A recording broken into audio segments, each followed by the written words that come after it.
누이는 금, 금방 뜯어낸 쌍둥이를 아이에게 내주었다. 그러나 아이는 거치게 싫어하고 머리를 도리질하고 말았다. 누이가 새로 더 긴 쌍둥이를 뜯어내서 아이에게 내밀었다. 그러나 누이가 마치 어머니나처럼 굴적마다 도리어 돌아간 어머니가 누이와 같지 않다는 생각으로 해서 더 냉정할 수 있는 아이는 내민 누이의 손을 쳐 쌍둥이를 떨궈버리고 말았다. 그러던 저녁날 어둑어둑한 속에서 아이가 하늘의 별을 세며 별은 흡사 땅 위의 이슬과 같다고 생각하고 있는데 누이가 조심스레 걸어오더니 어둑한 속에서 분명한 옥수수 한 자루를 치마폭 밑에서 꺼내어 아이에게 쥐어주고 있었다. 그러나 아이는 그것을 먹어볼 생각도 않고 그냥 뜨물 항아리 있는 대로 그 속에 떨구듯이 넣어버렸다. 아이는 또 땅바닥에 갖가지 시도 같은 금을 그으며 놀기를 잘했다. 바다를 모르는 아이는 바다 아닌 대동강을 여러 개 그리고 산으로는 모란봉을 몇 개 그리곤 했다. 그러다가 동무가 있으면 땅 따먹기도 했다. 상대편의 말을 마치고 뺨을 재어 구름이 피어오르듯 한 땅과 무성한 나무 같은 땅을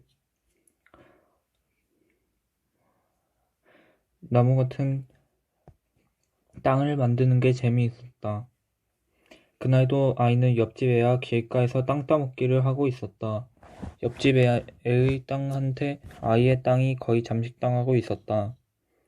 한쪽 금에 붙어 꼭 반달처럼 생긴 땅과 거기에 붙은 한 뼘 남짓한 땅이 나왔을 뿐이었다. 그것마저 옆집 애가 새로 말을 마치고 한 뼘 재먹은 뒤에는 반달에 붙은 땅이 또 줄었다. 이번에는 아이가 칠 차례였다. 옆집 애가 말을 놓았다. 그것은 아이의 반달 땅끝에서 한껏 먼 곳이었다.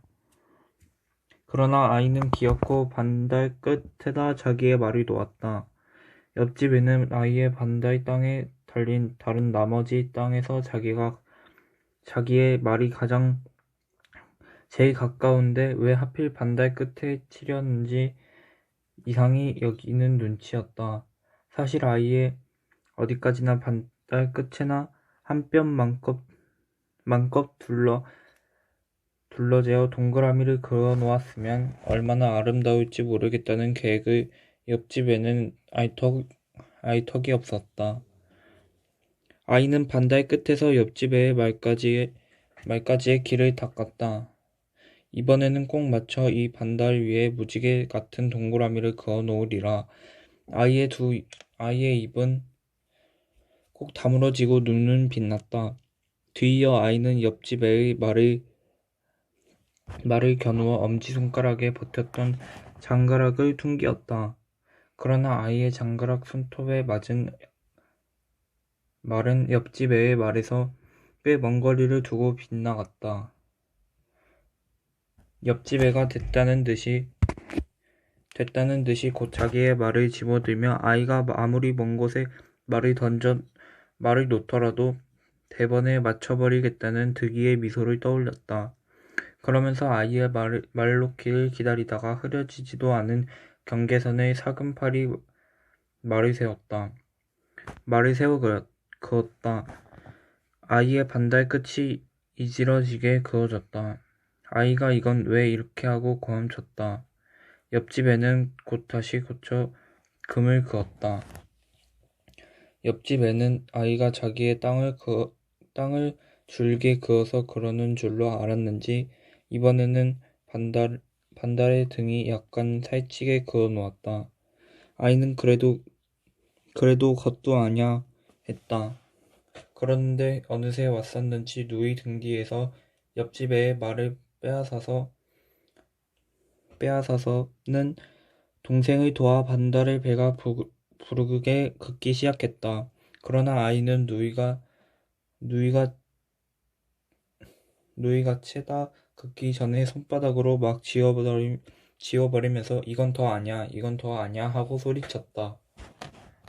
하루는 아이가 뜰 안에서 혼자 땅바닥에 지도 같은 금을 그으며 놀고 있는데 바깥에서 누이가 뒷집 계집애와 싸우는 소리가 들려 마침 안에 어른들이 듣지 못하고 있는 것을 다행으로 열린 대문 새로 보았다. 아이가 늘 이쁘다고 생각해 오던 뒷집 계집애의 내민 역시 이쁜 얼굴에서 그래 안 맞았단 말이가 하는 말소리가 빠른 속도로 계속되는 대로 또 누이의 내민 윗게 찌그러진 얼굴에서는 안 맞디 않고 하는 소리가 같은 속도로 계속되고 있었다. 땅 따먹기 하다가 말이 맞았거니 안 맞았거니 해서 난 싸움이 분명했다. 어느 편이 하나 물러나는 법이 없이 점점 더 다가들면서 내민 입으로 자기의 말소리를 좀 더 이악스레 빠르게들 하고 있는데 저쪽에서 뒷집 계집애의 남동생이 달려오더니 다짜고짜 누이에게 흙을 옮겨 뿌리는 것이 아닌가.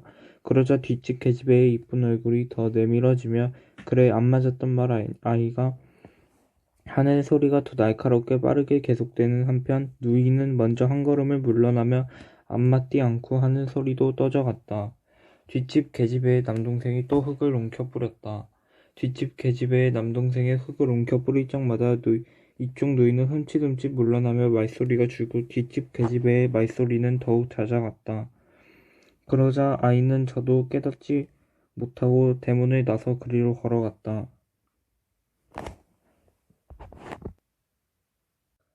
아이를 보자 뒷집 계집애의 남동생이 우선 흙 뿌리기를 멈추고 다음에 뒷집 계집애가 다가오기를 멈추고 다음에 계집애의 말소리가 늦추어지고 다음에 누이가 뒷걸음치던 걸음을 멈추었다. 그리고 누이는 뒷집 계집애의 남동생처럼 자기의 남동생도 역성을 들러오는 것만으로 앞모양이어서 차차 기운을 내어 다가 나가며 안 맞디 않고 하는 소리를 점점 빠르게 회복하고 있었다. 거기 따라 뒷집 계집애는 도로 물러나면 점차 그래 안 맞았단 말이가 하는 소리를 늦추고 있고 뒷집 계집애의 남동생도 한 옆으로 아이를 피하고 있었다.